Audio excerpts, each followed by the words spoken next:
बिस्मिल्लाहिर्रहमानिर्रहीम, अस्सलाम वालेकुम एंड वेलकम टू एक्सप्रेसो। इस उम्मीद और दुआ के साथ कि बहुत ही खूबसूरत सी सुबह का आगाज आप कर चुके हैं, एक्सप्रेसो ट्यून कर चुके हैं।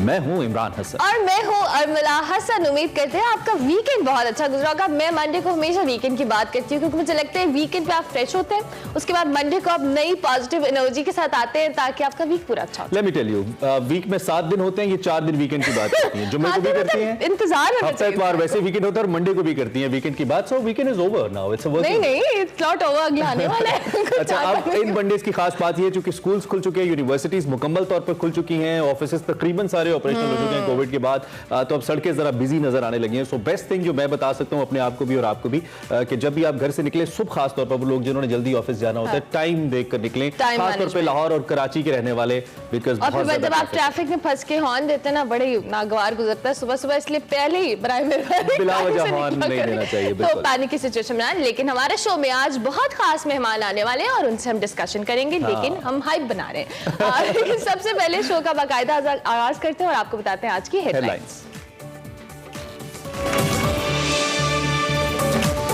सेनेट इलेक्शन टेस्ट केस, हुकूमत का ओवरसीज पाकिस्तानियों के लिए सेनेट इलेक्शन में आईनी तरमीम पेश करने का फैसला। पाकिस्तान में गुज़िश्ता बरस के मुकाबले में करप्शन बढ़ गई, ट्रांसपेरेंसी इंटरनेशनल ने आलमी रैंकिंग जारी कर दी। ऑपोजिशन की हुकूमत पर लफ्जी गोलाबारी, मरियम औरंगजेब बोली, ट्रांसपेरेंसी इंटरनेशनल की रिपोर्ट हुकूमत की करप्शन का आलमी सबूत है। कोरोना वैक्सीन की पहली खेप कल पाकिस्तान पहुंचेगी, चीनी सिफारतखाने ने वजारत सेहत को ग्रीन सिग्नल दे दिया। नजरे बद की हकीकत क्या और दीन इस्लाम नजरे बद से मुतल्लिक क्या रहनुमाई करता है, जानेंगे अलामा इमरान बशीर से। सेगमेंट देसी फूड में फरियाल राना खिलाएंगी लाहौर ताजमहल की मशहूर हलवा पूरी। Welcome back. और आज जो हमारे गेस्ट मौजूद है हमारे साथ, अब से थोड़ी देर बाद हम उनकी तरफ आएंगे, आपको सरप्राइज तो करेंगे, लेकिन वो चूंकि बातों की बातें हैं तो आज बातें सेट के ऊपर। खैर, इससे पहले कि हम बढ़े खुशी की जानिब या इंफॉर्मेशन की जानिब या हमारे प्रोग्राम का जो नॉर्मली चार्म आपको मिलता है इसमें आप देखते हैं, सबसे पहले एक ऐसी न्यूज़ है जो कि इस वक्त पूरी पाकिस्तानी कौम को परेशान किए हुए है, हमें बहुत परेशान किए हुए, वो है कोपेमा मोहम्मद अली सतपारा और उनकी टीम के जो 2 अरकान हैं उनके हवाले से, जिनका दूसरे दिन भी सुराग नहीं मिला। बिल्कुल उनके हवाले से आपको बता रहे हैं, और इसी वजह से हम जब बात करें कि आर्मी का जो रेस्क्यू ऑपरेशन है वो भी जारी है, उनके बेटे जो हैं उन्होंने भी स्टेटमेंट कुछ दी, उसको भी हम आपको सुनवाएंगे। लेकिन चूंकि इसमें पूरी कौम, हम कल देख रहे थे सोशल मीडिया पे, उनके लिए दवागो है कि जिस तरह से उनकी एक हाइप बनी थी कि वो इस तरह से K2 को सर्व करने जा रहे हैं उतनी सख्त कंडीशंस में, बट स्टिल अनफॉर्चुनेटली एक दफा तो उनको वापस आना पड़ा। उसके बाद जब वो दोबारा गए तो अभी उनका हमारे चैंपियन है नागा पर्वत सर कर चुके हैं, दुनिया में मौजूद 8 जो चोटियां हैं जिनकी 8000 मीटर से ज्यादा ऊंचाई है, उनमें से 14 चोटियों में से 8 को वो सर करने का एजाज रखते हैं।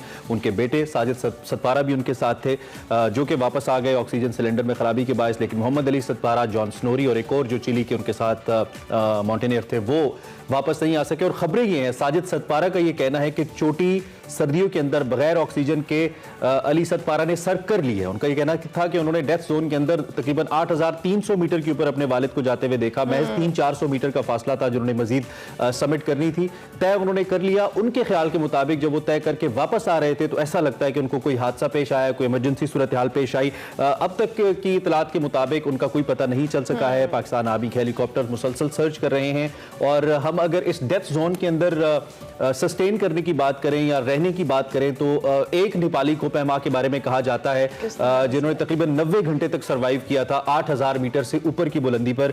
और जब उनसे पूछा गया था कि आपने कैसे किया तो उन्होंने कहा मैं खुशकिस्मत था, मैंने कर लिया। लेकिन ज्यादातर लोग यही कहा जाता है कि इतनी सख्त कंडीशन में 24 आवर्स मैक्सिमम होते हैं कि आप वहां पे इतनी जो कहने सख्त कंडीशन में सर्वाइव कर सकें। एग्जैक्टली। और अब हम उम्मीद करते हैं, पूरी कौम दुआ गो है, आर्मी चीफ ने भी इस हवाले से कहा है कि हम पूरी कोशिश करें, रेस्क्यू ऑपरेशंस जारी हैं। उसके साथ साथ उनके बेटे ने भी दुआओं की अपील की है कौम से कि दुआ की जाए कि वो खैर आफियत से आ जाए। अल्लाह की जात मौजज़े करने के ऊपर बिल्कुल कादिर है, और अल्लाह से हमारी दुआ है कि अल्लाह उनको सलामत वापस ले आए, मौजज़ा कर दें। हमारे चैंपियन है, हमारे हीरो हैं, उनके बारे में हम बात करते रहेंगे। उनके बेटे ने कल जब प्रेस कॉन्फ्रेंस की और की अपील की, जरा सुनिए साजिद सतपारा ने अपने वालिद के हवाले से क्या कहा। ख्याल में ऑपरेशन अगर बॉडी की सर्चिंग के लिए ऑपरेशन हो तो ठीक है, बाकी उनके जो बचने के जो चांसेस है, अगर 8000 पर विंटर में बंदा 2-3 दिन से बैठ है तो जिंदा बचने के चांसेस ना होने के बराबर है। वैसे तो दुनिया की दूसरी सबसे ऊंची ये चोटी है, लेकिन दुनिया में सबसे मुश्किल चोटी K2 है, जिसको महज 200-250 लोग अब तक सर कर चुके हैं, और माउंट एवरेस्ट जो सबसे ऊंची चोटी है उसको हजारों में लोग सर कर चुके हैं। सो इसको मौत का पहाड़ भी कहा जाता है। पर साजिद सतपारा, आप जिंदा आए या जिंदा ना आए, आप हमारे दिलों में, और मैंने कल लिखा था कि आपने दिलों का K2 सर कर लिया है, पाकिस्तानी कौम का और दुनिया भर का। अब हम आगे बढ़ते हैं और इस दुआ के साथ कि साजिद अली सतपारा वापस आए और साजिद सतपारा का दुख कम हो। आज की बड़ी खबर की बात करते हैं।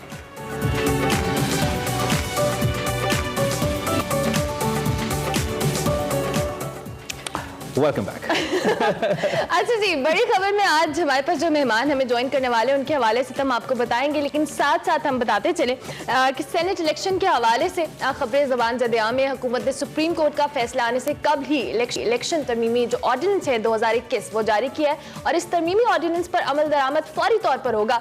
इलेक्शन तरमीमी ऑर्डिनेंस 2021 की बात की जाए तो उसकी मंजूरी के बाद सेनेट इलेक्शन ओपन बैलेटिंग के जरिए हो सकेंगे। और गुज़िश्ता रोज वज़ीर ख़ारजा शाह महमूद कुरैशी ने मीडिया से गुफ्तगू करते हुए कहा कि हुकूमत के पास सेनेट इंतखाबात से मुतालिक आईनी तरमीम के लिए 2/3 अक्सरियत मौजूद नहीं है, इस वजह से ये तरमीमी बिल पेश किया गया है। दूसरी जानिब अपोजिशन कहती है कि सेनेट तरमीमी ऑर्डिनेंस के जरिए हुकूमत सुप्रीम कोर्ट पर दबाव डालना चाहती है और ऑर्डिनेंस बदनीयती पर मबनी है।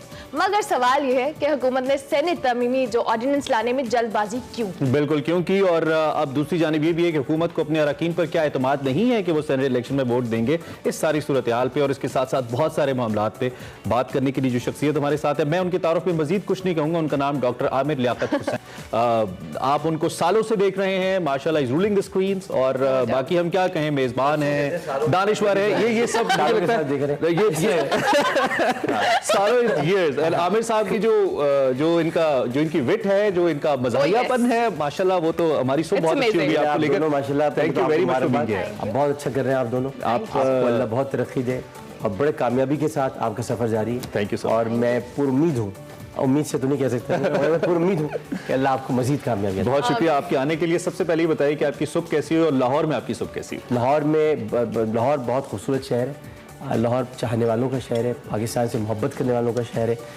प्रॉस्पेरिटी है यहाँ पर, लव है, मोहब्बत है, और सबसे बढ़कर ये कि लाहौर में दाता साहब है, तो इसलिए लाहौर में सुबह तो अच्छी होगी। हाँ, क्या बात है। अब जरा पॉलिटिक्स पे आ जाइए। ये क्या किया आपने? हुकूमत से मशवरा ही नहीं किया, ऑपोजिशन से मशवरा ही नहीं किया। ऑपोजिशन कहती है आप खुद से ऑर्डिनेंस पास कर रहे हैं, तो क्यों ऐसा क्यों किया आपने? ऐसे क्यों किया हमने? लेकिन बात ये कि असल में जल्दबाजी की बात नहीं, ये शो ऑफ हैंड का है ना मामला। तो सेनेट का इलेक्शन, सेनेट जो है ना वो जुए की तरह होता है। सेनेट के इलेक्शन जो, तो जैसे जुए में शो करते हैं, आप पत्ते शो करो, तो इसमें भी शो ऑफ हैंड की बात कर रहे हैं, शायद ही वजह कि कोई जुआ खेल रहा हूँ, तो ये शायद है, इसलिए शो ऑफ हैंड करने की बात है, शो कर दो। अब जिसका शो होगा पता चल जाएगा क्या है, किसी के पास इक्का है, किसी के पास बेगम है, किसी के पास रानी। अब बेगम क्या रानी जो भी पता नहीं क्या होता है, लेकिन ये कि शो ऑफ हैंड से ये होगा कि ये जो खरीदो फरोख्त है वो रुक जाएगी। पता नहीं क्यों ये नहीं समझ रहे बात, हालांकि इन्हीं का चक्कर खराब हुआ था। अगर आप देखें, चक्कर इन्हीं का खराब हुआ था संजरानी साहब के मामले में, इनका ही चक्कर खराब हुआ था। सारे इनको पता था तय है, हमारे जो अरकान है वो वोट दे देंगे, पता चला कि वो शायद हमने कुछ कर दिया तो वो संजरानी साहब बच गए। अब हम इन्हीं को बचा रहे हैं कि देखो हम पहले ही कर चुके हैं। लेकिन ऑपोजिशन कह रही है कि आप तो सुप्रीम कोर्ट पे दबाव डाल रहे हैं। सुप्रीम कोर्ट पे कौन दबाव डाल सकता है? गलत है। सुप्रीम कोर्ट तो अपने एक पाकिस्तान की अदलिया है, एक आज़ाद अदारा है, उसमें और वो उनके सामने से पिटीशन ही पेश कर सकते हैं। सुप्रीम कोर्ट असल में ऐसे मामले जब भी सुप्रीम कोर्ट में जाते हैं तो सुप्रीम कोर्ट का आपको भी मालूम है, कहना ये होता है कि ये मामले पार्लियामेंट के अंदर हल किए हैं। तो अगर पार्लियामेंट इसके ऊपर ये अगर जवाब आ गया उनसे तो पार्लियामेंट में हल करना पड़ेगा। अगर सुप्रीम कोर्ट ने कहा कि ये हमारी हुदूद क़यूद ने अगर कहा, वैसे तो ऐसा नहीं है क्योंकि आइन के आर्टिकल के तहत ही वो चलेंगे, लेकिन अगर कहा तो फिर आपको पार्लियामेंट में हल करना है। लेकिन आप सब आपको नहीं लगता कि इस सारे अमल से हम कहीं पार्लियामेंट में हल किसी लिहाज से पार्लियामेंट को बेअसर कर रहे हैं? चूंकि शाह महमूद साहब ने कहा पार्लियामेंट में हल कैसे करेंगे? मैं तो अजीबो गरीब परसों मनाजर देखी, मैं तो नहीं गया था असेंबली की इजलास में, क्योंकि उसमें 2-3 तकरीरें सुनने के लिए आदमी क्या जाए। तो उसमें ये मैंने जो देखा वो ये था कि फला हमारे बड़े प्यारे दोस्त से, नाम लूंगा उनका, मेरे बाद ये तकरीर करेंगे, मेरे बाद ये तकरीर, तो स्पीकर का बैठा था वहाँ। मैं जो हैरान रह गया कि स्पीकर साहब है किस लिए? भाई स्पीकर कहता है कि अब ये तकरीर करेंगे, वो कह रहे मेरे बाद ये करेंगे, मेरे बाद ये करेंगे, मेरे बाद मैं मेरी पार्टी की बात कर रहा हूँ। मैं तो हैरान रह गया। ठीक। मेरा दिल चाहता है मैं होता तो मैं कहता मेरे पास बिलावल भुट्टो का तकरीर करेंगे। मतलब ये तो अजीब सी बात होगी ना कि भाई स्पीकर किसी लिए मौजूद है। हाउस सही नहीं चल रहा आपके? नहीं, हाउस सही चल रहा है। स्पीकर और हाउस स्पीकर भाई खराब तरीके से चलाया हमारे सूरी भाई ने, बहुत खराब तरीके से चलाया। ठीक है, ठीक है। अच्छा, अब ये जो सूरत हाल बन रही है इस पे ओपोजिशन का तो एतराज आपके ऊपर मौजूद है कि आप उनको एतमाद में नहीं ले। आने वाले वक्त के अंदर एक ऐसी मिसाल नहीं बन जाएगी, कल किसी की भी हुकूमत आती है तो पार्लियामेंट को कंसिडर नहीं किया जाएगा, सदर के जरिए ऑर्डिनेंस लेके आ जाएंगे, कानून साजी की जाएगी, फिर parliament upper house lower house तो आगे का रास्ता देख लिया पूरा माशाल्लाह। नजर कहाँ है आपको? नहीं, लेट्स सपोज तो लेट सपोज नहीं हो सकता है। हाँ, हो सकता है। यस, हाँ, मैं आपके साथ हूँ, ये हो भी सकता है। ये भी हो सकता है क्योंकि हम लोग ऑर्डिनेंस के मामले में इतने माशाल्लाह खुद मुख्तार, बाअसर और खुद कफील हैं कि हम ऑर्डिनेंस ही पेश करना चाहते हैं। आप बहुत सारे मामला पार्लियामेंट में हल करना ही नहीं चाहते। पार्लियामेंट में कैसे हल होंगे? आप देखिए तो अंदाजे गुफ्तगू देखिए, तू रेंटल है, तू फला है, तो ऐसे तो कहीं नहीं होता। एक साहब ने उठा के मार दिया, कोई हल है? एक साहब ने मेरी वालिदा को फ्लोर ऑफ द हाउस गंदी गाली दी, वो भी हमारी पार्टी की। मकसद ये कि कुछ है ही नहीं, कुछ क्या आप करेंगे? कुछ भी नहीं है। ठीक तो इसका ये हल होता भी नजर नहीं आता, ऐसे ही चलेगा? नहीं, हल तो नहीं होगा। देखिए इसकी वजह ये कि पार्लिमानी प्रैक्टिस में तरीक़ेकार ये होता है कि जो हुकूमती बेंचेस होती हैं वो खामोश रहती हैं। अब तक तो ये होता आया था, क्योंकि मैं 2002 में भी कौमी असेंबली का मेंबर। हुकूमती बेंचेस का शोर करना काम नहीं है, वो हुकूमत है। शोर करना काम है ऑपोजिशन का। हम लोग तो दोनों मिलकर शोर कर रहे होते हैं। अब तो हमें पता ही नहीं है कि वो असेंबली या पीएसएल का मैच है, सीटी बजेगी, ताली बजेगी, गेम सजेगा। अच्छा, पीडीएम की थोड़ी सी बात कर लेते हैं। मौलाना फजल रहमान साहब कह रहे हैं 26 मार्च को हम इस्लामाबाद की तरफ लॉन्ग मार्च करेंगी तमाम जमातें, और वहीं पर हम आगे का जो लाया अमल है उसका तयन इतने से कदम है मौलाना के लॉन्ग मार्च कैसे करेंगे? छोटे छोटे से तो उनके कदम है। लॉन्ग गाड़ी में जूल गार्डनर थोड़ी है कितने लंबा लॉन्ग मार्च करेंगे?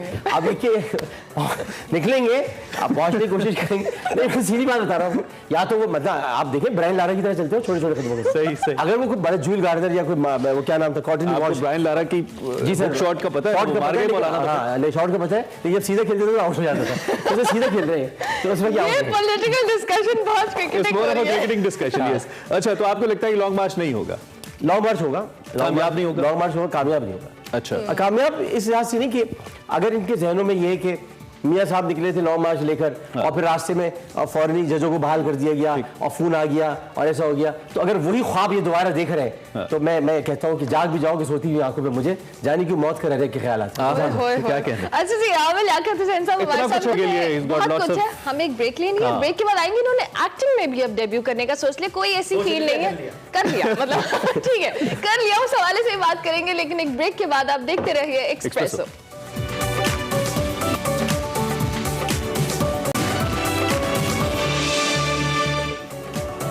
Welcome back to Expresso. वैसे तो पॉलिटिक्स के हवाले से हमने बहुत बात कर ली, डॉक्टर आमिर लियाकत हुसैन साहब हमारे साथ मौजूद हैं, लेकिन इन्होंने भी कहा कि कराची पे हमने बात करनी है और हम भी ऑब्वियसली, कराची हमारा दिल है, पाकिस्तान का सबसे अहम शहर है, फाइनेंशियल हब है। आमिर भाई, यू आर फ्रॉम कराची और कराची ने ही आपको मेंबर नेशनल असेंबली भी बनाया और तो माशाल्लाह लाहौर है, कराची फेफड़े। तो what do you say about Karachi? Karachi के लोग बड़े परेशान है मसाइल को लेकर और देखिए कराची नाला है बहुत ज्यादा। कराची के लोग जो है वो जैसे पूरा पाकिस्तान है उसी तरह मुहब्बे वतन पाकिस्तानी है। और सबसे बड़ी बात ये कि कराची वालों ने इस बार नेशनल रुकअप पर आकर एक कौमी जमात को वोट दी, खान साहब को वोट दिया, पीटीआई को वोट दिया। खान साहब से बड़ी उम्मीदें उनको थी तो मैंने बहुत पॉज लेकर ये कहा है, लेकिन थी तो वो उम्मीदें पूरी होती हुई दिख नहीं थी। ये ज़रूर है कि खान साहब ने जो तरक्याती फंड्स दिए थे वो बड़े कमाल के हैं और वो MNAs वहाँ पर काम कर रहे हैं। ये एक बहुत तारीखी काम है कि उन्होंने जो एक तरक्याती फंड बढ़ा भी दिए, तो वो तो अपनी जगह पर है। लेकिन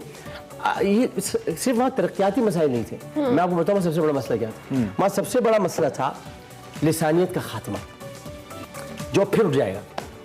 अब बड़ी मुश्किल से ख़त्म किया लिसानियत का खात्मा, वो बड़ा एक बहुत इंपॉर्टेंट एक आपके पास नुक्ता था और उसको ख़त्म करने के लिए ज़रूरी था कि वहाँ की PTI की मकामी क़यादत जो है वो अपने कुछ लोगों को साथ लेकर चले। अब मैं आपको PTI कराची में नजर नहीं आता हूँ, जबकि मैं जिस जमात में पहले था उसमें से नहीं था। हल हो जाएंगे अगले 2 साल में, मुख्तसर बता दें ये मसाइल, या बेहतरी हो पाएगी? नहीं, मुझे नहीं, आपको नहीं। चलें, बहुत हो गई ड्राई बातें जरा। अब हम ड्राई बातें नहीं करेंगे, अब हम आपकी एक्टिंग के और हवाले इस से बात दुआ करेंगे। के साथ के मसाइल हल हों करा। आपने एक्टिंग स्टार्ट कर दी, कैसा तजर्बा रहा? एक्टिंग में पहले से कर रहा था, मैंने कहा दोबारा से ड्यूटी कर लूं। एक्टिंग तो हो ही रही थी, लेकिन असल में लोग कहते हैं हम एक्टर नहीं है। अभी आप जैसे मुस्कुरा के मुझसे बात करिए ब्रेक में, आप ऐसे नहीं, मतलब ये कि एक्टिंग है, आप हंस रहे हैं, नहीं थे, थोड़े से सीरियस हो जाते हैं, जैसे हम सत्तार साहब की खबर कर रहे थे, हम लोग सीरियस थे ना, क्योंकि बड़ा मसला था, अब हम हंसने लगे। एक्चुअली हर आदमी एक्टर है और वो कहता है मैं एक्टर नहीं हूँ। बिल्कुल घर में जैसे कि बच्चों को कह देंगे, अगर कोई बाहर आए तो उन्हें कह देना मैं नहीं हूँ, जैसे अरे अरे हाँ भाई ठीक है, एक्टिंग ही तो कर रहे हैं, पूरी दुनिया एक्टिंग, बाकी काम सारे हो रहे हैं। तो ये किस हद तक मुख्तलिफ है पहले वाली एक्टिंग से?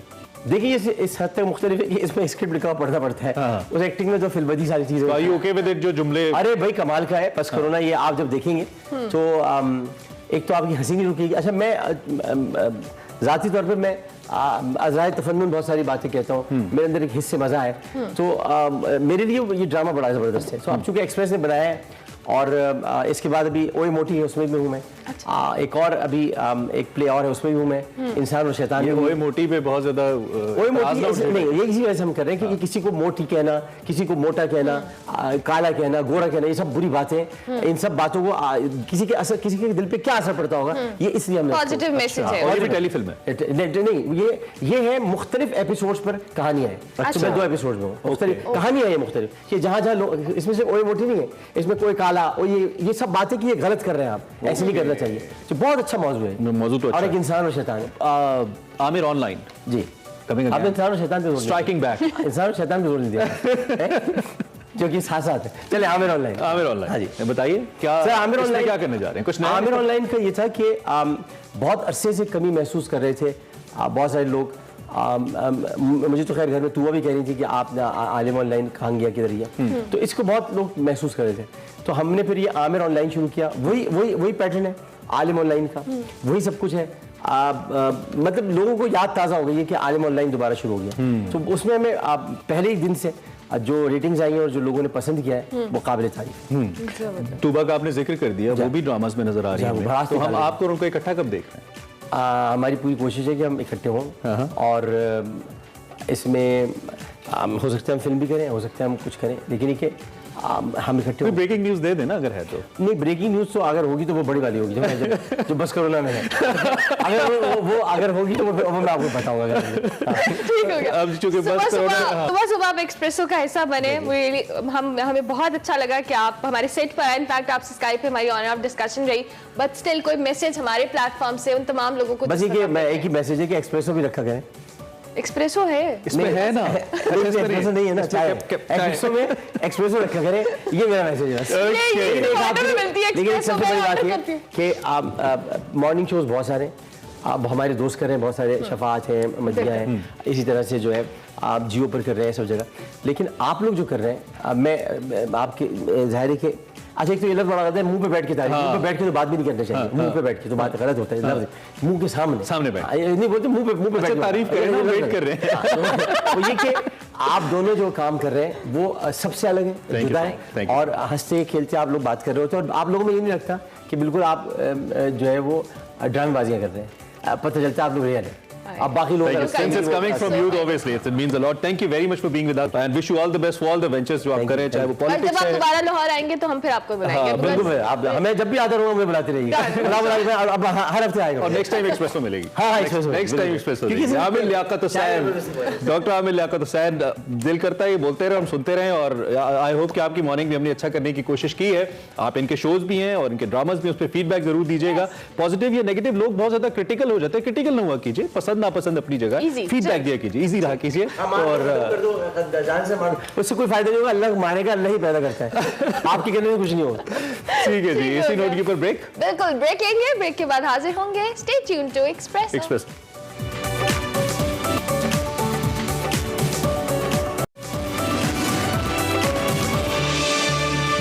Welcome back to Expresso programme में बात करेंगे कोविड के हवाले से और वैक्सीन के हवाले से। महकमा सेहत के मुताबिक चीन की जो तैयार करदा कोरोना वैक्सीन है साइनोफार्म, उसकी पहली खेप गुज़िश्ता हफ्ते पाकिस्तान आई थी, वो फ्रंटलाइन अमले को लगाई जा रही है, और साइनोफार्म की दूसरी खेप जल्द पाकिस्तान को मिलने के इम्कानात भी हैं। साइनोफार्म के मजीद 5 लाख डोजेस पाकिस्तान को मिलेंगे। इसके साथ साथ बात करें रूसी वैक्सीन स्पुतनिक की, तो वो महदूद वक्त के लिए उसको दरामद की इजाजत दे दी गई है, और रूस से हंगामी बुनियादों पर भी मंगवाने के हवाले से इकदाम किए जा रहे हैं। बिल्कुल, और और महकमा सेहत के मुताबिक इस वक्त एस्ट्राजेनेका की डोजेस भी रवां माह के इख्तिताम तक पाकिस्तान आने की उम्मीद है। एस्ट्राजेनेका की दरामद की इजाज़त वफाकी हुकूमत की जानिब से पहले दी जा चुकी है, जबकि कोवैक्स ग्रुप तरक्की पजीर और गरीब ममालिक को यह वैक्सीन अतिया करेगा। ताज़ा तरीन सूरत हाल ये है, इसके ऊपर क्या है वैसे तो हमने आपको बताया है, और इस पर मजीद क्या डेवलपमेंट हो रही है। बाकी कल भी एक बड़ा अहम वाक़या पेश आया कराची में, जहाँ पे कुछ पॉलिटिकल रेफरेंसेस के जरिए वैक्सीन को इस्तेमाल किया गया। असद उमर साहब की उस पर स्टेटमेंट आई कि ऐसी इजाज़त किसी को नहीं दी जा सकती, जो डॉक्टर थी उनको मुअत्तल कर दिया गया।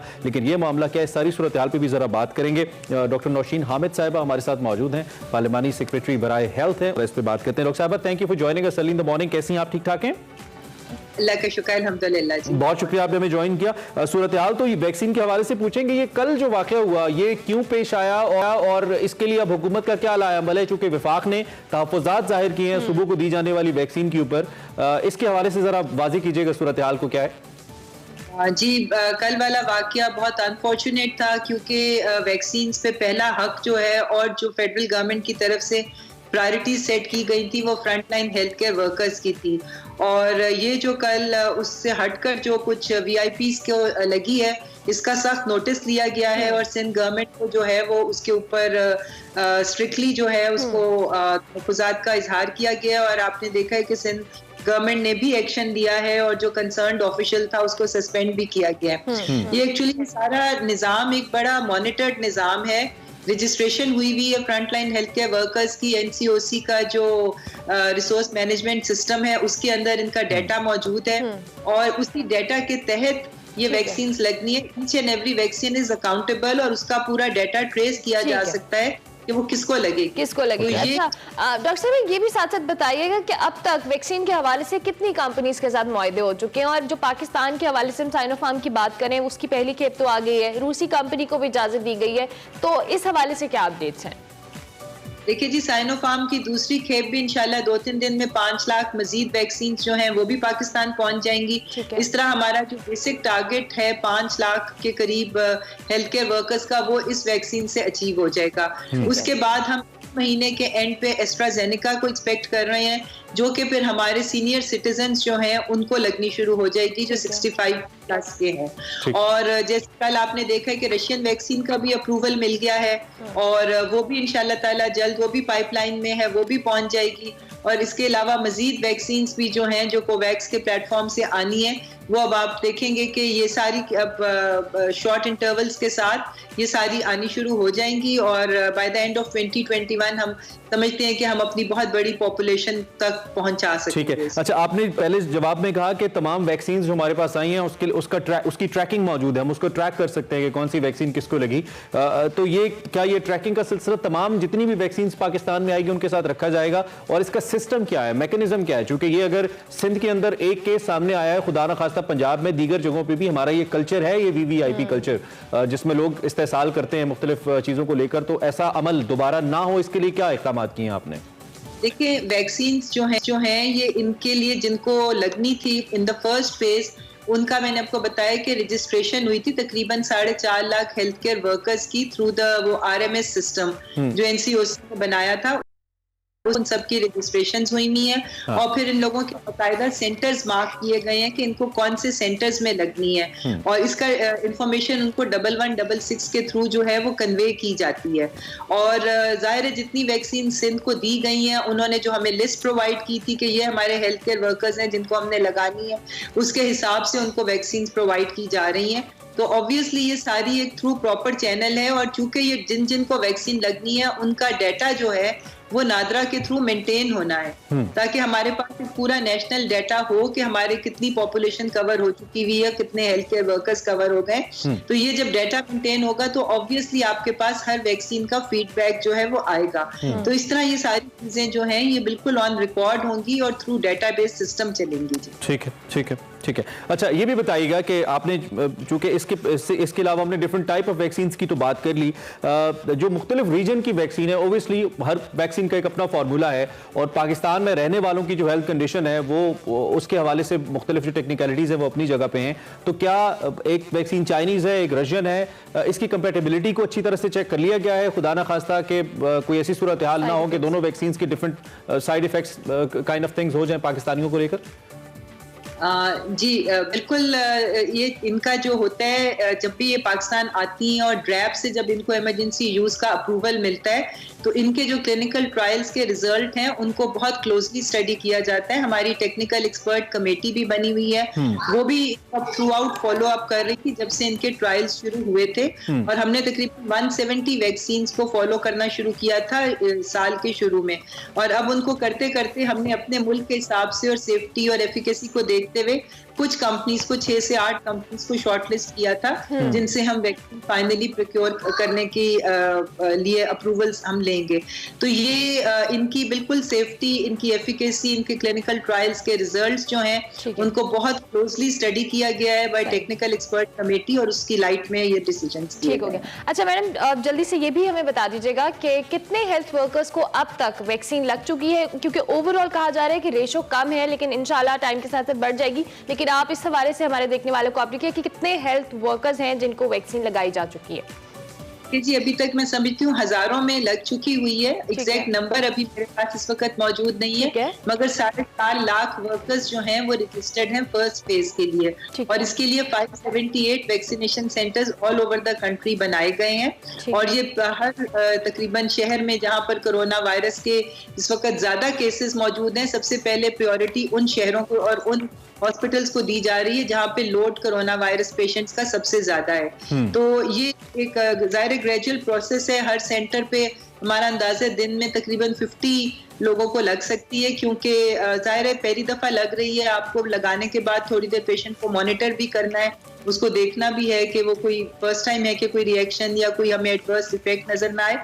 तो अल्हम्दुलिल्लाह अभी तक ऐसी कोई चीज नजर नहीं आई, तो इसलिए इसको बहुत केयरफुली और अंडर ऑब्जर्वेशन लगाया जा रहा है। ठीक है डॉक्टर साहब, ठीक है। Wish you all the best जी, बहुत शुक्रिया आपने हमें इस हवाले से तफसीलन आगाह किया। जब भी आपको मदू करते हैं आप तशरीफ लाती हैं, बहुत शुक्रिया हमें बताने के लिए। Doctor Naushin Hamid, parliamentary secretary बराए हेल्थ, इस वक्त हमारे साथ मौजूद थी। उनका ये कहना था कि हम फर्स्ट फेज के अंदर जो हेल्थ ऑफिशियल्स हैं, जो फ्रंट लाइन हेल्थ वर्कर्स हैं, उनको हम ये वैक्सीन लगा रहे हैं। कल कराची में ये अफसोसनाक वाकया पेश आया था जिसके ऊपर सिंध हुकूमत ने भी और वफाक ने भी तहफ़्फ़ुज़ात का इजहार किया था, और मैं हैरान हूँ उन लोगों पर जो कि एलिजिबल नहीं हैं, जो कि क्वालिफाई नहीं करते इसके लिए, जो हेल्थ ऑफिशियल से हेल्थ वर्कर्स नहीं हैं, वो क्यों कर अपने आप को प्रेजेंट करते हैं। आपको तो अगर आपको इतना डर है मौत से या अल्लाह से, तो अल्लाह से डर लीजिए, हमाल अच्छे कर लीजिए। ये तो अजीब बात है कि आप किसी का हक लेते हुए, सबसे पहले हक उनका है जो किसके खिलाफ लड़ रहे हैं, क्योंकि सबसे ज्यादा वल्नरेबल है। So it was a very bad example. थोड़ा सा हमें ख्याल करने की जरूरत है। इसी नोट पर हम एक ब्रेक लेंगे, ब्रेक के बाद हाजिर होंगे। Stay tuned to espresso.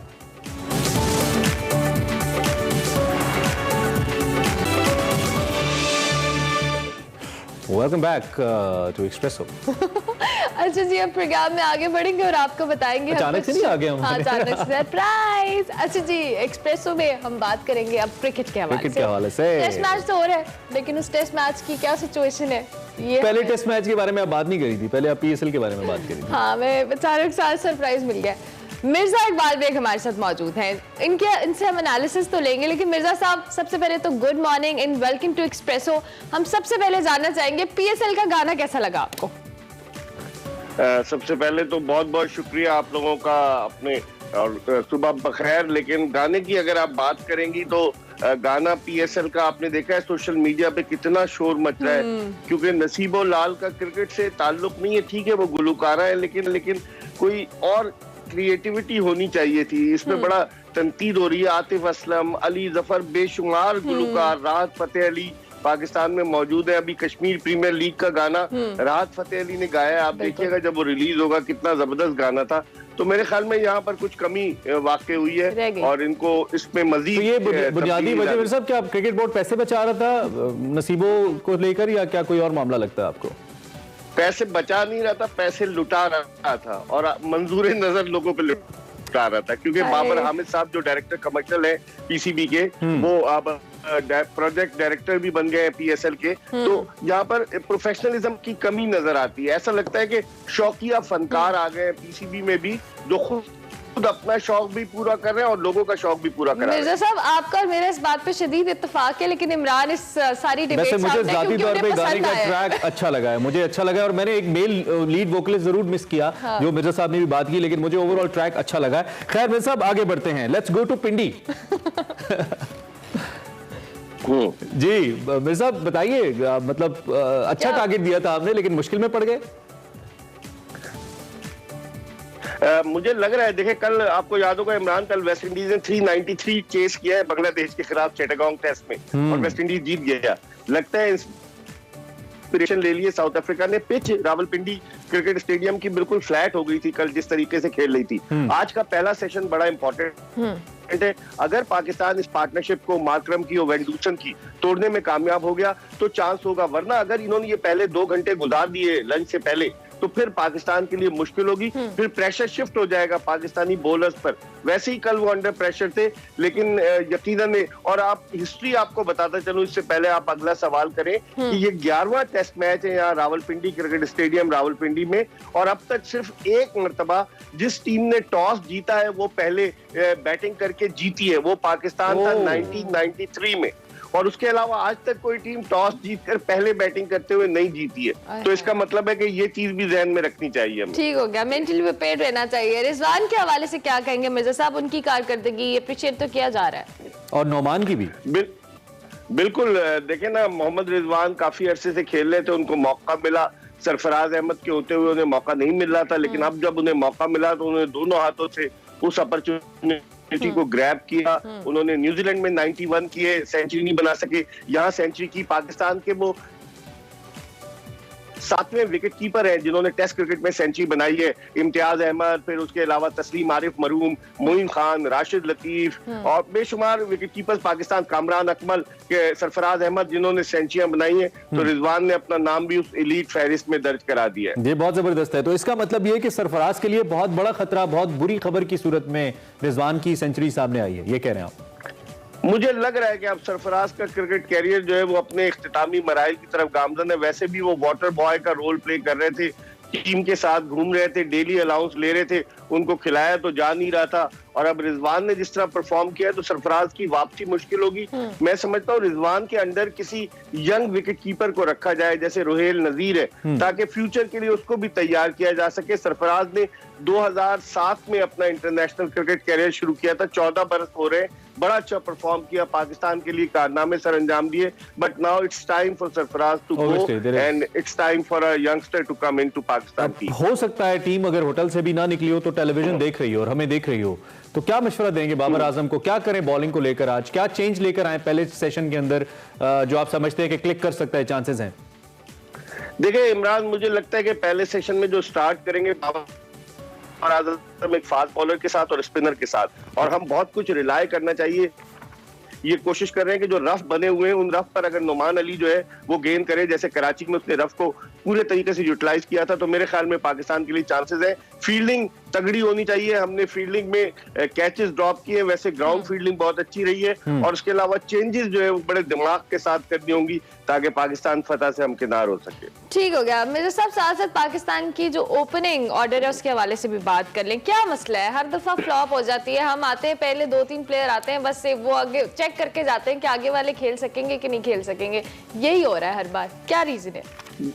देखिए अरमला, हमने तजर्बात बहुत सारे किए ना। अब आप अगर अंदाजा लगाएं, 2016 से लेकर 2021 आ गया, पाकिस्तान ने 14 डिफरेंट ओपनिंग पेयर्स ट्राई किए टेस्ट क्रिकेट में। आप इससे अंदाजा लगा लें, इतनी कंसिस्टेंसी है ही नहीं पाकिस्तान में, जिसकी वजह से कोई सेटल नहीं हो रहा। और हमारे बरक्स अगर आप न्यूजीलैंड को देखें, हालांकि वो हारते भी रहे, उन्होंने सिर्फ 4 ओपनिंग पेयर्स आजमाए इस दौरान। तो आप इससे अंदाजा लगा लें, हम एक को लाते हैं, दूसरे को निकालते हैं। समी असलम इतना जबरदस्त प्लेयर था, 2016 में मैं खुद इंग्लैंड के दौरे पर था, उसने इतना अच्छा परफॉर्म किया, दिल बर्दाश्त होकर वो अमेरिका चला गया।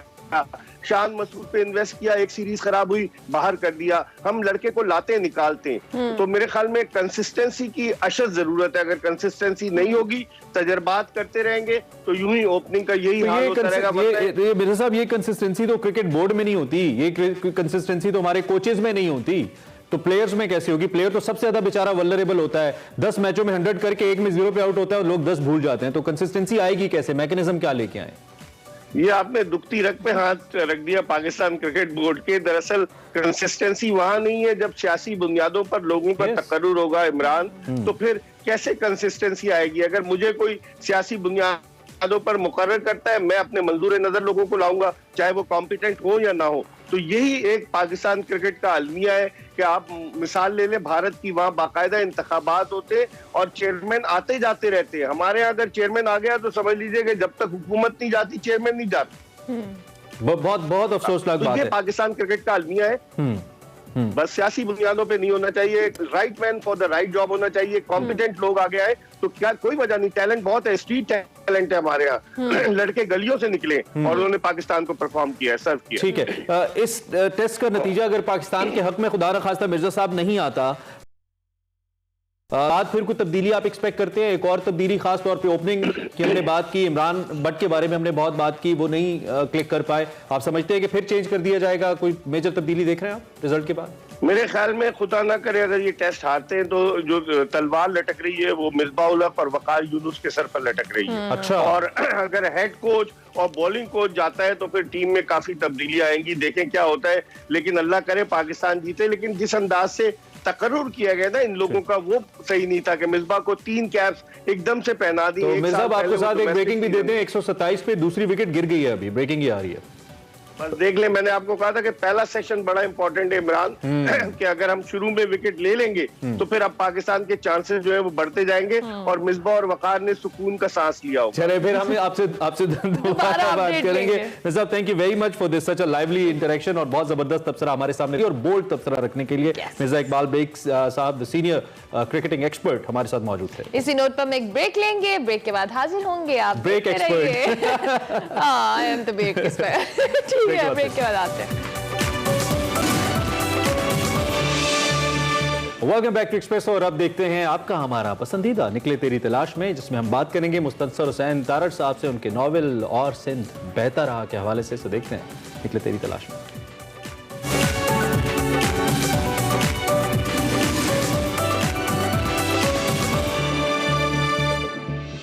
अस्सलाम वालेकुम नाज़रीन, आप देख रहे हैं निकले तेरी तलाश में। और निकले तेरी तलाश में के इस सेगमेंट में हम बात करेंगे मुस्तनसर हुसैन तारड़ साहब के साथ उनकी एक इंतहाई अहम किताब और सिंध बहता रहा।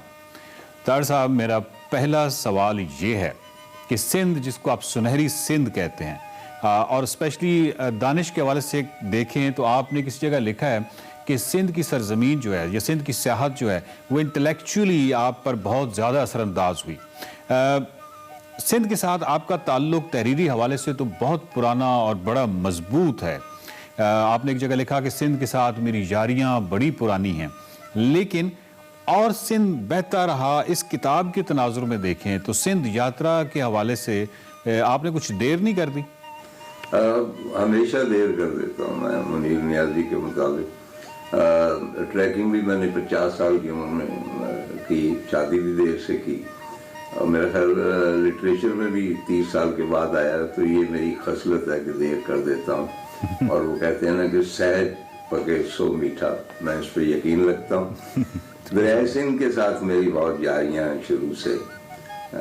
बिशाम में जब भी मैं गया या नॉर्थ में जब भी गया तो सिंध साथ साथ रहा। बल्कि आपको याद होगा कि दरियाए शयूक मिलता है सिंध से, सिंध उधर से आ रहा है और इधर से खपरू की तरफ से दरियाए शयूक आता है जी। और वो एक अजीब संगम है। और वहाँ पे मैंने एक चीज़ का इजहार किया गया था कि भाई एक्चुअली दरियाओं के भी नसीब होते हैं, जिस तरह हमारे नसीब है अदीबों के, ये शायरों के या क्रिएटिव लोगों के, कि अल्लाह ताला की तरफ से किसी एक को इनाम मिल जाता है, किसी दूसरे को नहीं मिलता, चाहे वो उतना ही अच्छा हो जी। चुनांचे वहाँ पे दरियाए शयूक एट टाइम्स ज्यादा शानदार है सिंध की निस्बत, बिल्कुल। लेकिन जब वो मिलता है सिंध में तो वो भी सिंध में मदगम हो जाता है। तो वहाँ से शुरू होके सिंध का सफर जो है, उसके बाद कुर्बत मर्द में मोहब्बत में मैं 3 दिन मैंने सिंध का सफर किया और बिल आखिर मैं सिंध भी गया। मैं सरसरी गुजरा, मुझे कह लेने दीजिए कि ये कोई सिंध के बारे में जो मैंने लिखा है कि सिंध इतनी एक डेप्थ वाली सरजमीन है कि उसका अहाता नहीं हो सकता एक छोटे से सफरनामे में। ना सब कुछ देखा जा सकता है, ना उसको बयान किया जा सकता है। बिल्कुल सही। सिर्फ सरसरी सा एक जो होता है अपने इश्क का इज़हार या उसके दरियाओं का जो है तिलिस्म जो है जी जी, और उसके सहराओं की जो अट्रैक्शन है और उसके जो परिंदे हैं या उसकी ओवरऑल एटमॉस्फेयर, उसका सरसरी तौर पर जिक्र किया जा सकता है। चुनांचे मैं देर से गया और सिंध ये कह लीजिए कि वो मेरे लिए सरप्राइज नहीं था। सही ये नहीं होता है ना, क्योंकि वो मेरी अपनी सरजमीन थी। आप जानते हैं कि सिंध से संधू और इंडिया भी सिंध से आया। ये पूरा खित्ता जो है सिंध के नाम से, और वादी सिंध की तहजीब जो हड़प्पा की तहजीब है, तो पाकिस्तान का जो पूरा अगर कोई रेफरेंस बनता है किसी तहजीब का तो इंडस सिविलाइजेशन का बनता है। जी जी। और हम उसको ओन भी करते हैं। बाद लोग ज़रा बाद में शुरू करते हैं, लेकिन मैं कहता हूँ कि भाई जब सिंध ने बहना शुरू किया तब से पाकिस्तान की तहजीब का आगाज हो गया।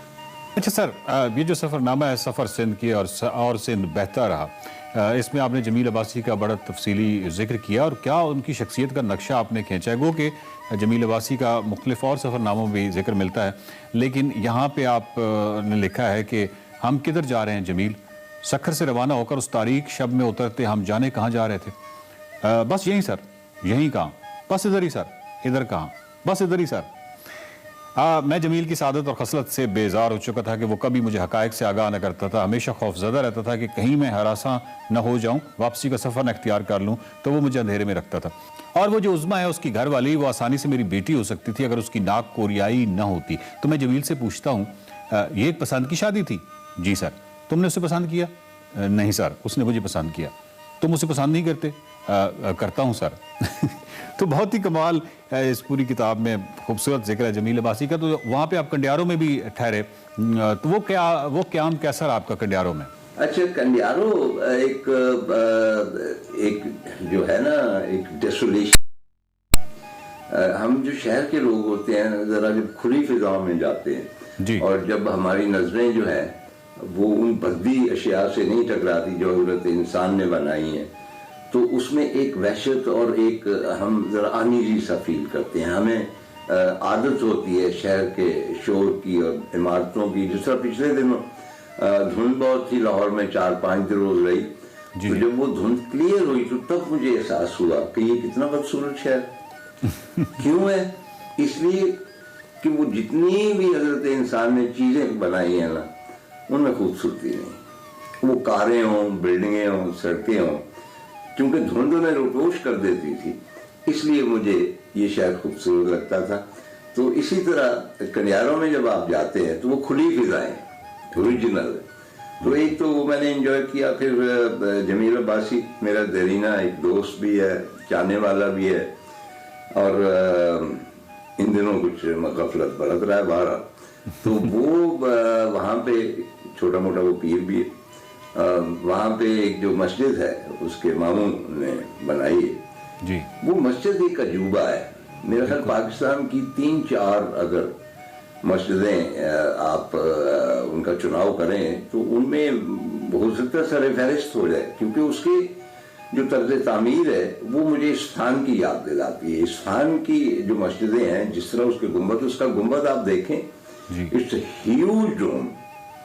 और उसको सबसे प्रॉब्लम ही ये थी कि इस गुंबद को नीचे पहले उन्होंने बिल्ड किया और उसके बाद ऊपर किस तरह ले जाना।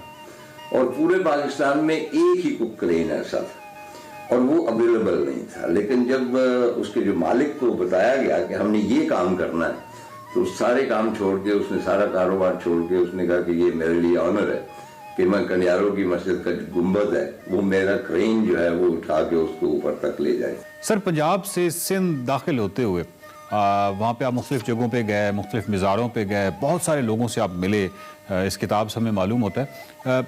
मिजाजों में आपको कोई फ़र्क नज़र आया? कोई मतलब कोई ख़ास मिजाज में फ़र्क है? कोई इस तरह की चीज़ें आपने नोट की सिंध के हवाले से? अच्छा, पंजाब से जब आप सिंध जाते हैं तो वाज़े तौर पे एक फ़र्क। अच्छा। और वो है कुछ पोशीदा से रहते हैं वो, मतलब कि वो इतने ओपन नहीं है, यानी बापर्दा से लोग हैं, अपने आप में वो गुम है थोड़े से। और बाद औक़ात आपको शक होता है कि ये जो 2 शख्स बैठे हुए हैं चादर ओढ़ के, ये पता नहीं कौन है, क्योंकि हमारे यहाँ वो शक शुबे की फिजा होती है, वहाँ नहीं है। मेरा ख्याल है कि ये अब्दी उनकी तन्हाई है वो सिंधियों की, और उस तन्हाई में बैठ के ही इसीलिए सूफिया कराम वहाँ पे इतने बड़े हुए, इतने बड़े शायर हुए, क्योंकि वो कंबल की बुक्कल मार के ही आपको पता है कि जब आप तन्हाई में जाते हैं तो तभी चीज़ें जो हैं, ये शेर जो है वो आप पर उतरते। तो एक तो ये, दूसरा ये है कि धीमे मिजाज के और इज्जत करने वाले, पढ़े लिखे बहुत। आपको मैं एक हैरत अंगेज खबर बताता हूँ कि मेरा ख्याल है कि मेरी किताबें सबसे ज़्यादा सिंध में पढ़ी जाती। अच्छा, इसमें कोई हैरत की बात नहीं कि पढ़ी जाती है, हैरत की ये बात कि बहुत सारे लोगों के साथ मेरा राब्ता हुआ जिन्होंने मुझे खतूत लिखे या कराची फेस्टिवल में मुझसे मिले, और उनमें से बहुत सारे आम आशकार थे और मतलब कि छोटे दुकानदार थे, यहाँ तक कि जो है ये मिडिल स्कूल उसके टीचर्स। चुनाचे मैंने ये महसूस किया कि सिंध के लोग जो हैं वो लिटरेचर के ज्यादा करीब हैं हमारी निस्बत। सही। और उनमें एक रख रखाव जो है एक अदीब को मिलने का वो बड़ा शदीद है। यानी जितनी तालीम सिंधी लोग करते हैं आपकी, एक किसी भी में, ये नहीं सिर्फ मेरी, एक क्रिएटिव बंदे की, और शायद इसीलिए मिठाई को वो मुकाम मिला। मेरा ख्याल है मिठाई अगर पंजाब में होते तो उनको वो मुकाम ना मिलता जो उन्हें सिंध ने दिया। तो वाकया छोटा से याद आया, बहुत अरसा पहले की बात है, जब मैं सुबह की नशियात करता था। जी जी। तो आपदा परवीन नई नई आई थी उन जमानों में। अच्छा, और उनके खामन शेख साहब भी हयात थे। अच्छा। तो उनके 2-3 प्रोग्राम मैंने किए, तो वो बड़ा इंसिस्ट करती थी कि आप हमारे यहाँ आए और खाना खाएं। उन दिनों इस्लामाबाद में, तो मैंने कहा कि मेरे बाल बच्चे आएंगे, बेगम आएगी, तो फिर तो बाहर तो हम गए। अब जहाँ पे वो रहती थी वो ज़रा हमें इस्लामाबाद की गलियाँ जो थी वो थोड़ी सी हमें पेचीदा लगी, तो हमें 15-20 मिनट देर हो गई। अच्छा। यानी अगर हमने 6:30 जाना था तो हम 6:45 बजे पहुँचे। तो मैंने देखा कि घर के बाहर आपदा, उनके मियाँ और मेरा ख्याल है कि 3 बेटियाँ थी और एक उनका भाई था या क्या, 7-8 लोग कतार बना के खड़े हुए। अच्छा। और जब हम गए हैं तो उन्होंने हाथ जोड़ के हमारा इस्तकबाल किया, तो मुझे बड़ी शर्मिंदगी हुई। तो वो कहने लगे कि जी हमारा दस्तूर है। वो खड़े हुए थे, पिछले 8 घंटे से बाहर खड़े हुए। ये नहीं है कि मेहमान आके घंटी बजाए और आप मुलाजिम को भेजें, जाहिर है उनके पास मुलाजिम भी थे, वो खुद आए और बल्कि मुझे कहने लगी कि आप खाएंगे क्या। मैंने कहा कोई सिंधी चीज, और उन्होंने बिरयानी बना के मुझे खिलाई। ये मैं कह रहा हूँ कि इतनी बड़ी गुलकार है जी। और उनमें जो है एक आजिज़ी कह लीजिए और या मासूमियत कह लीजिए, वो सिंध की देन। तो बेशतर लोगों में सिंध में मैंने ये खुसूसियत देखी। और एक जो अहम चीज मैं पॉइंट आउट करना चाहता हूँ,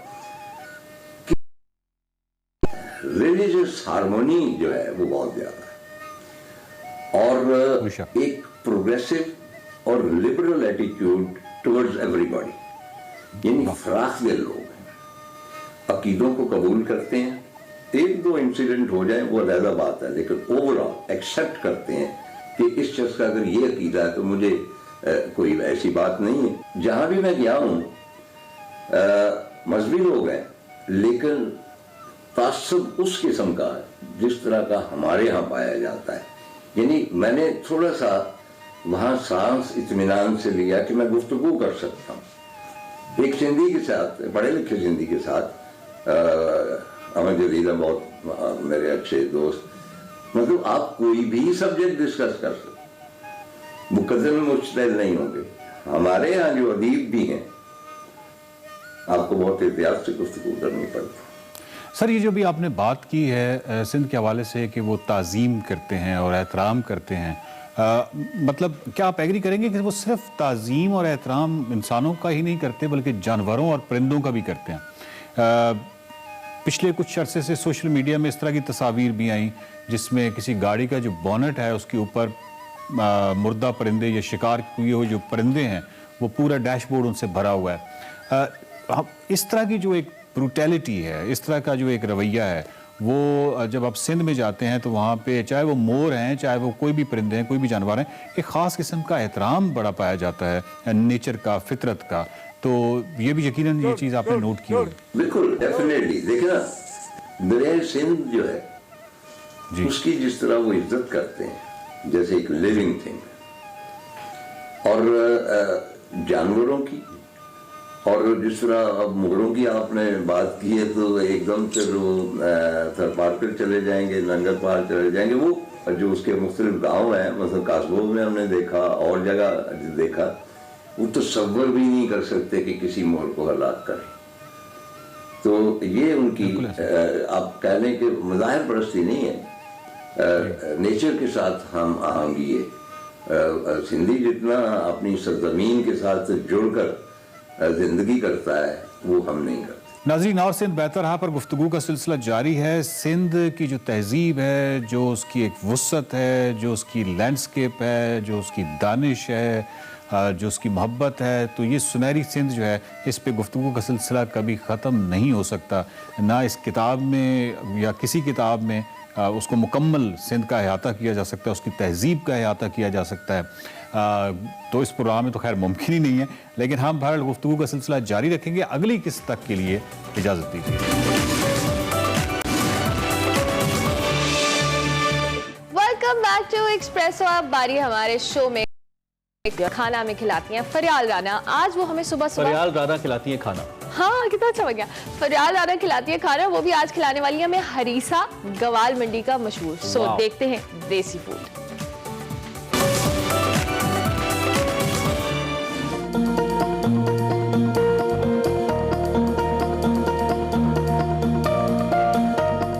देसी खाने और गवाल मंडी, इन दोनों का आपस में बहुत गहरा ताल्लुक है। नाजरीन, आज मैं आई हूँ गवाल मंडी में। यहाँ पर एक बहुत ही मशहूर और कदीमी दुकान है अमृतसरी हरीसा की। हरीसा भी खा लेते हैं और कस्टमर से भी बात कर लेते हैं।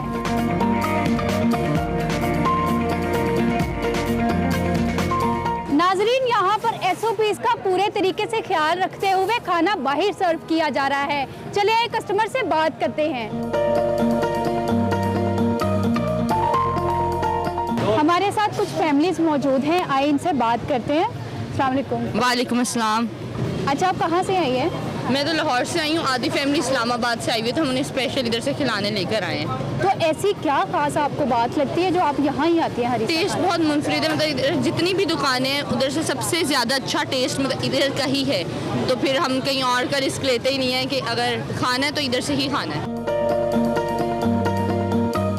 मुझे बताइए आप कहाँ से आए? मैं इस्लामाबाद से आया हूँ। इस्लामाबाद से मैं लाहौर घूमने के लिए आया हूँ, तो मेरे फैमिली में मुझे यहाँ ले आए हैं कि बहुत मशहूर जगह है और आपको यहाँ हरीसा खिलाते हैं। बहुत तारीफ़ की है, अभी हमारी इन्होंने स्पेशल दावत हरीसे की।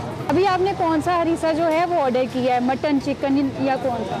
हमने अभी इससे मटन का जो है ना, हमने हरीसा वो ऑर्डर किया है। शौक से खाते हैं? जी अल्हम्दुलिल्लाह, खाने पीने के शौकीन है। लाहौर आए खाने पीने के लिए, घूमने फिरने, तो यहाँ की तारीफ सुनी इसलिए यहाँ पर आए। तो लाहौर का कल्चर कैसा लगा? लाहौर मुझे बहुत पसंद आया। मैं घुमा हूँ ये अंदरूनी शहर लाहौर, जितना आपका मैं बहुत इंजॉय किया। इस्लामाबाद से आया हूँ खासतौर पे, और आज मेरा सारा दिन जो है ना इसी में घूमने फिरने में बहुत अच्छा लगा है सारा। देसी खाने खाने में? जी देसी खाने में, लाहौर है। हरीसा किस आ रहे हैं? हरीसा का मैं बड़ी पुराना हफ्ते से 10 से 12 साल से ज़्यादातर सर्दियों में आता हूँ मैं इधर। ऐसी क्या खास बात है यहाँ के हरीसे में जो आप यही मेहमानों को भी लेके आए हैं? ये हरीसा वाली ये पुरानी मेरे पिछले 65 से 70 साल से शॉप पर हम जब छोटे होते थे बड़े इधर ही लेते आते रहे, तो हमें इधर टेस्ट अच्छा लगता है तो हमेशा इधर ही आते रहे। यही इतिहास मज़ा है। मुझे बताइए आप कहाँ से आई हैं हरीसा खाने? फिलहाल तो हम अभी पेशावर से आए हैं, डायरेक्टली हम यहीं आए हैं हरीसा खाने। कैसा लगता है हरीसा? बहुत अच्छा है। इस लेन में जितने भी हैं सबसे अच्छा यही है। अच्छा, आपने हर जगह से तो हरीसा ट्राई किया, मगर इनकी क्या खास बात लगी? इनकी सबसे खास बात ये है कि आप खा के भी लाइट फील करते हैं। ये नहीं लगता कि बहुत कुछ खा लिया है, मतलब और कहीं का खा के थोड़ी हैवी फीलिंग होती है, बट यहाँ का काफ़ी लाइट है। तो मुझे बताएं कि हरीसा कहाँ की डिश है? ये कश्मीरियों की डिश है जी, ये प्योर जो। और यहाँ पे तो खैर हम, मेरा ख्याल है कि 40 साल से तो हम आ रहे हैं। तो हरीसा खाने गवाल मंडी ही क्यों आते हैं?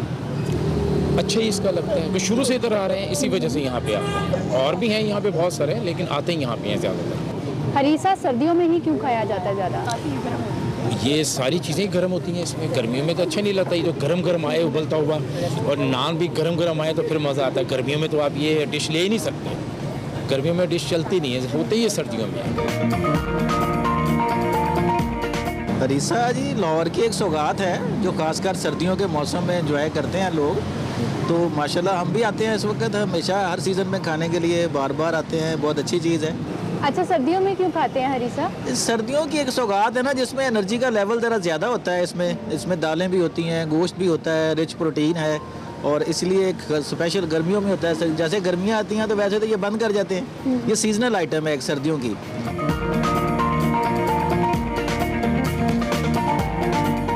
हमारे साथ मौजूद हैं यहाँ के ऑनर मोहम्मद नवाज साहब। आप मुझे बताएं, आपने ये काम कब से शुरू किया था? ये हमारे दादाजी आए थे अमृतसर से 1947 में, उन्होंने आन के ये काम शुरू किया था इधर, ठीक है। तो उसके बाद हम वो 70 साल हो गए हमें इधर। अच्छा, मुझे ये बताइएगा हरीसा कितनी देर में तैयार हो जाता है? ये हरीसा 8 घंटे लग जाते हैं हमें, ठीक है। फिर वो ऊपर से तैयार हो गया था, फिर नीचे आके फ्राई होता है। कितनी किस्म के हरीसे बनाते हैं? हम 3 किस्म के हरीसे बनाते हैं, मटन, बीफ और चिकन। और जो सब बीफ का हरीसा होता है उसके साथ बीफ का कबाब होते हैं। अगर मटन का हरीसा है तो उसके साथ मटन के कीमे के कबाब होते हैं, और चिकन के साथ कबाब नहीं होते। कौन से हरीसे की डिमांड जो है वो सबसे ज़्यादा है? डिमांड ज़्यादा हमारी शुरू से पहले चलती थी हमारी, इसलिए बीफ की।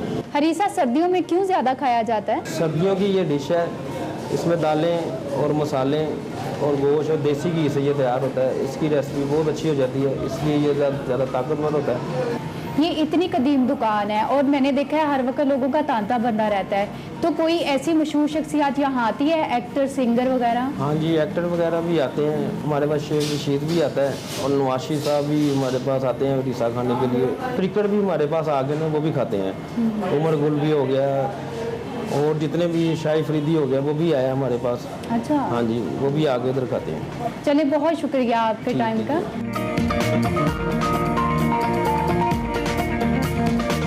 मेरे लिए हरीसा आ चुका है, इस पे देसी घी जो है वो देख सकते हैं आप, इसकी खुशबू भी बहुत ज़्यादा अच्छी आ रही है और मज़े का भी होगा। ट्राई कर लेते हैं। ये हरीसा बहुत ही ज़्यादा मज़ेदार है, आप लोग भी एक बार ज़रूर ट्राई करें। मिलते हैं अगले नए देसी खाने के साथ। अल्लाह हाफिज़। बहुत सारे लोग ऐसे हैं जो कि गोगी को जानते हैं, व्हाट इज गोगी कैरेक्टर, और जिन्होंने गोगी को क्रिएट किया उनको भी जानते होंगे। अब गोगी स्टूडियो की सीईओ हम निगार नज़र साहिबा की बात करें, जो कि न सिर्फ मुस्लिम दुनिया बल्कि पाकिस्तान की तो हैं, मुस्लिम दुनिया की पहली खातून कार्टूनिस्ट हैं। अब तक कई सोशल इशूज़ को, जिसमें मुख्तलिफ सोशल इशूज़ हैं, ख़ास तौर पे बच्चों को लेकर, सेक्शुअल हरासमेंट को लेकर बहुत से मामलात हैं जिसको अपने कार्टून्स के जरिए एड्रेस कर चुकी हैं। और उसके अलावा फुल ब्राइट प्रोफेसर भी रही हैं, पाकिस्तान के अंदर सिंस डेकेड्स अपनी सर्विसेज दे रही हैं, 28 से ज़्यादा बुक्स लिख चुकी हैं, और we have the honour to have her in our studios live with us today. बिल्कुल, निगार नज़र साहब हमारे साथ मौजूद हैं, उनको हम वेलकम करेंगे। Thank you so much madam for joining us early in the morning. How are you? I am good, thank you. Thank you for having me. Thank you so much for joining us. सबसे पहले तो हम आपके इस song के हवाले से जानना चाहेंगे। इट्स अ ब्यूटीफुल वन, और नो डाउट आप अपने कार्टून्स के जरिए बहुत हैं। So tell us about this song, कि इसका आइडिया और कॉन्सेप्ट क्या है और इसके हवाले से आपने क्या किया? राइट, असल में मैं जब कॉमिक स्ट्रिप्स बनाती थी तो गोगी एवरीडे लाइफ ह्यूमर को एड्रेस करती थी। वक्त के साथ साथ फिर इतने प्रॉब्लम्स नजर आए कि मैंने कॉमिक स्ट्रिप से यानी कार्टून से किताबों पे आ गई। खैर उससे पहले बसेस पे भी कार्टून्स लगाए, उससे पहले मैंने हॉस्पिटल्स में भी लगाए, लेकिन फिर सोचा कि बच्चों को टारगेट किया जाए। बच्चे मेरे ऑडियंस होने चाहिए क्योंकि उनमें हम तब्दीली ला सकते हैं, उनमें हम माइंड सेट, उनको उनकी कैरेक्टर बिल्डिंग कर सकते हैं, उनको मैनर्स और सिविक सेंस ये सब कुछ सिखा सकते हैं। तो जब ये गाना लिखा गया, मैंने और मेरे बेटे ने मिलकर लिखा था, तो हम बहुत देर तक इसको करते रहे रिवाइज के, बच्चों के पॉइंट ऑफ व्यू से क्या हमें कहना चाहिए। वो ये कि भाई यहाँ भी प्रॉब्लम है, यहाँ डाकू है, यहाँ लूट है, यहाँ गड़बड़ है, बेईमानी है, जैसे कि मैंने उस गाने में भी हमने लिखा है। तो ये सब कुछ जब वो कंप्लेन कर चुका होता है बच्चा, और एक्चुअली वो तोता होता है, हमारा कैरेक्टर है एक बहुत नेगेटिव, तो फिर उसके बाद गोगी उससे कहती है कि लेकिन बात सुनो, अच्छाइयां भी तो हैं, अच्छाइयों के भी आजकल के बच्चों, क्योंकि जारी बात है ये सिर्फ दिखाना काफी नहीं है, इस बात को भी मेक श्योर करना है कि ये पहुंचे उस जगह तक जहां तक आपने मैसेज पहुंचाना है। इसका कितना असर आप देखती हैं जो विजुअल प्रेजेंटेशन है मुख्तलिफ मसाइल की, और कार्टून्स की सूरत में या बुक्स की सूरत में? जी, कोशिश तो करती हूँ, और फिर ये है कि मैं मुख्तलिफ मीडियम से इस्तेमाल करती हूँ। मेरा एक जो इम्पैक्ट वाला मीडियम है वो है किताबें। मेरे ख्याल में अगर बच्चे किताबों से दोस्ती कर लें तो बहुत कुछ तब्दीली आ सकती है, और उसके टेस्टिमोनियल्स मेरे पास हैं, क्योंकि मेरे वेबसाइट पे भी हैं, फेसबुक पे भी हैं, इंस्टा पे भी हैं, सोशल मीडिया पे हैं। उनमें से एक मिसाल, मैं छोटी सी एक मिसाल दे देती हूँ कि मुझसे इंटरव्यू में पूछा गया था किताबें लिखने का क्या फायदा, किताबों से क्या हासिल होगा। मैंने कहा मैं आपको बताऊं एक सच्चा वाकया, हम हर साल ईद के करीब अपनी किताबें मुफ्त भेजते हैं ऐसी पसमानदा इलाकों में जहां बच्चों ने कभी टेक्स्ट बुक्स के आगे कोई कहानी की किताब ही नहीं पढ़ी। अच्छा कहानी ये है कि एक बच्ची रहती थी एक गांव में, कढ़ाई, उसका नाम ताहिरा था। वो उसको पढ़ने का बहुत शौक था, क्लास में भी हमेशा फर्स्ट आती थी, लेकिन माँ बाप ने कहा बस अब अगले बहन भाइयों को पढ़ने की जरूरत है तो तुम घर बैठ जाओ। क्या करती, मजबूर थी, बैठ गई। उसका भाई जाता रहा स्कूल, और जब वो स्कूल गया एक दिन तो पता लगा वो 7 की 7 किताबें, जो हमारा एक ये वो है, ये एक हमारा कैंपेन है कार्टून्स फॉर अ कॉज, और ये सेट है 7 किताबों का, और सब किताबों में कहानियां हैं सोशल इश्यूज को एड्रेस करने के लिए। वो घर लेकर आया, उसने घर लाके जब ये किताबें रख दी, उसने तयमी चारपाई पे डाल दी, तो वो जो थी ताहिरा, उसने पढ़नी शुरू कर दी। उसको और क्या चाहिए था। तो वो किताब जब उसने पढ़ी, और वो किताब मैं आपको दिखाना चाह रही हूँ, ये जरूर। Which one is that? इल्म की दौलत। इल्म की दौलत, ओके। इल्म की दौलत एक बच्ची की कहानी है जो कि स्कूल नहीं जा सकी, लेकिन एंड में उसकी सहेली ने उसकी हेल्प की और वो स्कूल में पढ़ने लगी, और उसका बड़े मजे की एंडिंग है। तो जब ताहिरा ने ये किताब पढ़ी ना, तो अंदर से कुछ हुआ, और उसने अपने माँ बाप को बुलाया, बिठाया दाएं बाएं, और कहा ये कहानी सुने। अब आप देखें मेरी किताबें ऐसी होती हैं, जबरदस्त, सारी तस्वीरों से विजुअल्स, टोटली आप देखें। अब कौन नहीं पढ़ सकेगा ये किताब, अगर पढ़ नहीं सकते तो देख तो सकते। उसके वालिदैन इतने पढ़े लिखे नहीं थे, लेकिन उन्होंने कहानी सुनते गए और तस्वीरें देखते गए, और एंड में जब किताब खत्म हुई तो ताहिरा के वालिद ने कहा ताहिरा कल से तू भी स्कूल जाएगी। जबरदस्त, what a positive message. Madam आपने 28 से ज्यादा किताबें लिखी है, 28 आपकी किताबें हैं। आपको अपनी किताबों में सबसे पसंदीदा जो आपको लगता है कि जिसने बहुत इम्पैक्ट डाला और आपके दिल के बहुत करीब है, we would love to know. ये वाली किताब, कूड़े का जिन। ओके, जबरदस्त। इस किताब पे कायदे आजम यूनिवर्सिटी में थीसिस लिखा गया है। जो excellence centre of excellence child psychology का डिपार्टमेंट है, उसने इस किताब पे, प्रोफेसर हफ्सा तूर ने इस पे थीसिस लिखा है, और फातिमा जिन्ना यूनिवर्सिटी ने इस किताब को 2-3 दफा अपना प्रोजेक्ट बनाया है। बल्कि मेरी ये पूरा जो सेट है ना, ये सेट ऑफ 7 बुक्स, इसका उन्होंने एक प्रोजेक्ट बनाया था। अच्छा। और उन्होंने इस प्रोजेक्ट पे काम करके मुझे फीडबैक दिया था, और पूरी क्लास कहती थी हम आपके साथ इंटर्नशिप करना चाहते हैं। मैंने कहा बेटा 30 बच्चे मेरे स्टूडियो में आ नहीं सकते। आपने बहुत जबरदस्त काम करी है, बहुत बड़ी सर्विस कर रही हैं, जनरेशंस के लिए उनको सर्व करी है। डेफिनेटली ये बहुत बड़ा काम है, अल्लाह आपको सलामत रखे, आप ऐसे ही करती रहें। थोड़ा सा आगे बढ़ते हुए, इस वक्त जो हमारा विजुअल मीडियम है वो बड़ा स्ट्रांग है, टीवी बहुत स्ट्रांग है, लेकिन टीवी के ऊपर कंटेंट बच्चों के लिए उतना स्ट्रांग नहीं है। हम टेक्निकली भी उतने साउंड नहीं है जितना वेस्टर्न वर्ल्ड है, जिस तरह की चीजें वो लेके आते हैं, लेकिन वो समहाउ हमारे बच्चों के लिए मुकम्मल तौर पे है नहीं, कुछ हद तक हैं।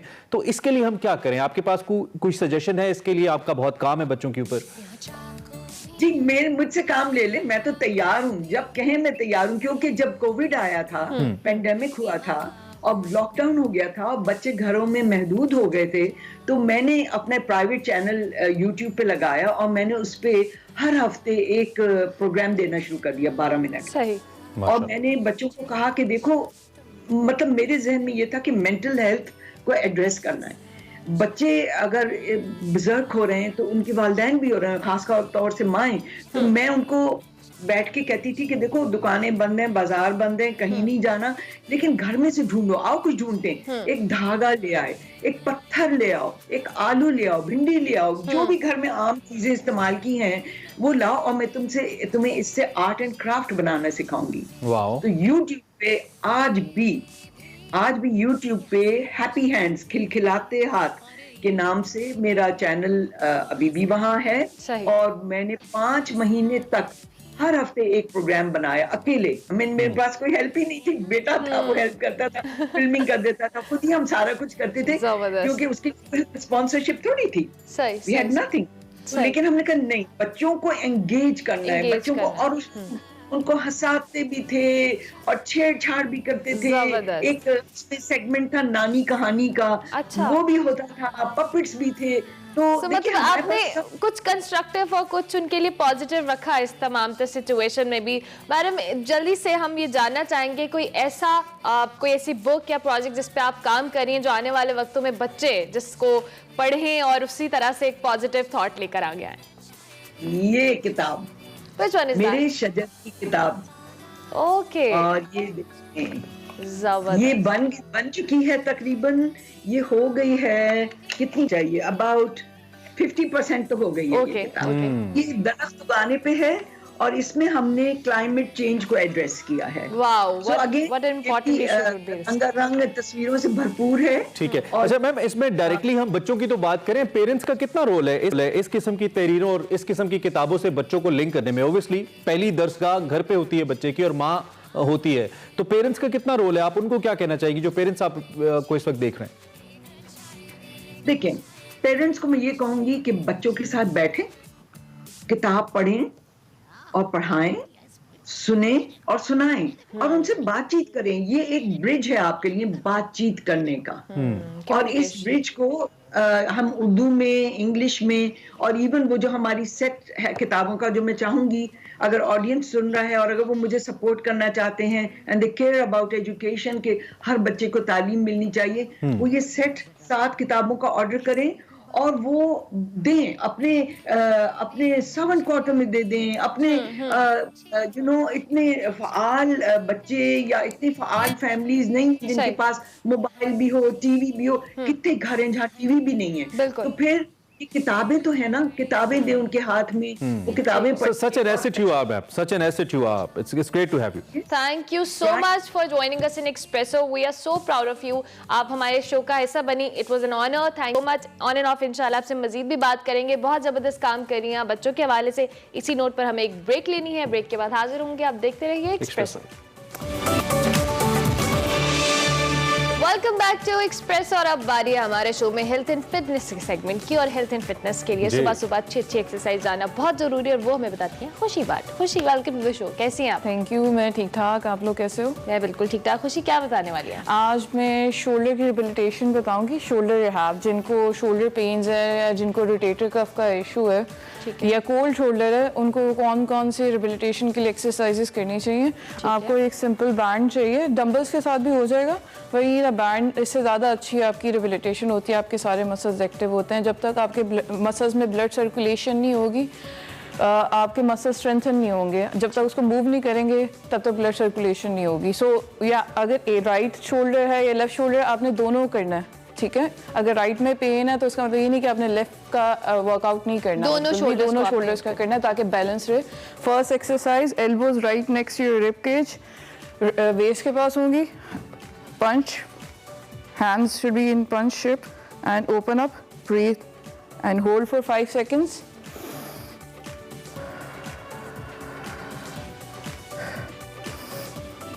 At least आपने ये 10 times करना है 5 second hold के साथ। Second is pull apart. आपने palm face करना है towards the ceiling and open up ये बैंड ज़रा छोटा है, आप रिबन्स ले सकते हैं। रिबन्स उनके लिए जो बेसिकली ओल्ड एज हैं, ज़्यादा उसकी फ्लेक्सिबिलिटी ज़्यादा आती है, वो इतना स्ट्रेंथन लाइक इतना ज़्यादा रेजिस्टेंस नहीं होती उसके अंदर। ये मैंने हैवी वाला पकड़ा हुआ है, इसमें लाइट भी अवेलेबल है। आप रिबन्स जो ओल्ड एज है ज़्यादा, वो रिबन्स के साथ कर सकते हैं। उनके लिए बहुत बहुत अच्छी एक्सरसाइज है। उनकी अपर बॉडी बैक पेन्स जो है वो कम हो जाएंगी, ठीक है। And relax and open up, 5 second rest.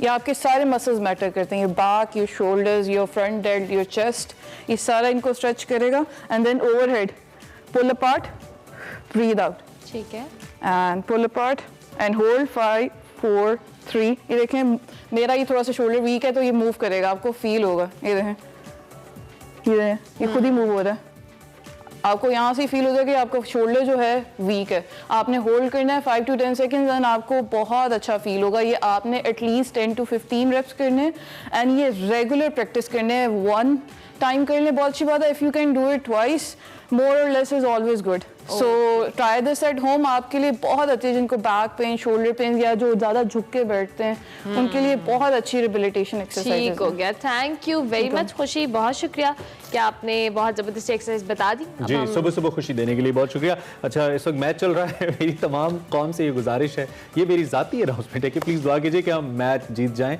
और अच्छे रिजल्ट्स हैं। और उसके साथ साथ the most important Mohammad Ali Sadpara के हवाले से, जिनके बारे में अभी भी सर्च ऑपरेशन जारी है। कल 7500 मीटर्स तक फ्लाई किया था हेलीकॉप्टर्स ने, लेकिन पता नहीं चला, उनके बेटे भी गए थे। अभी तक डेथ जोन से कोई खबर नहीं आ रही है। अल्लाह करे वो सलामत हो, कोई मौजज़ा उनको बचा सकता है, लेकिन अल्लाह मौजज़ों पे कादिर हैं, तो कुछ भी हो सकता है। हमारी दुआ है कि वो सलामती से वापस आ जाएं। और इसी नोट पर हम आपसे इजाज़त लेंगे, आपसे हमारी मुलाकात होगी कल। फीडबैक हमें अपने लाजमी दीजिएगा हमारे सोशल मीडिया हैंडल्स पे। कल तक के लिए हमारी तरफ से अल्लाह हाफ़िज़।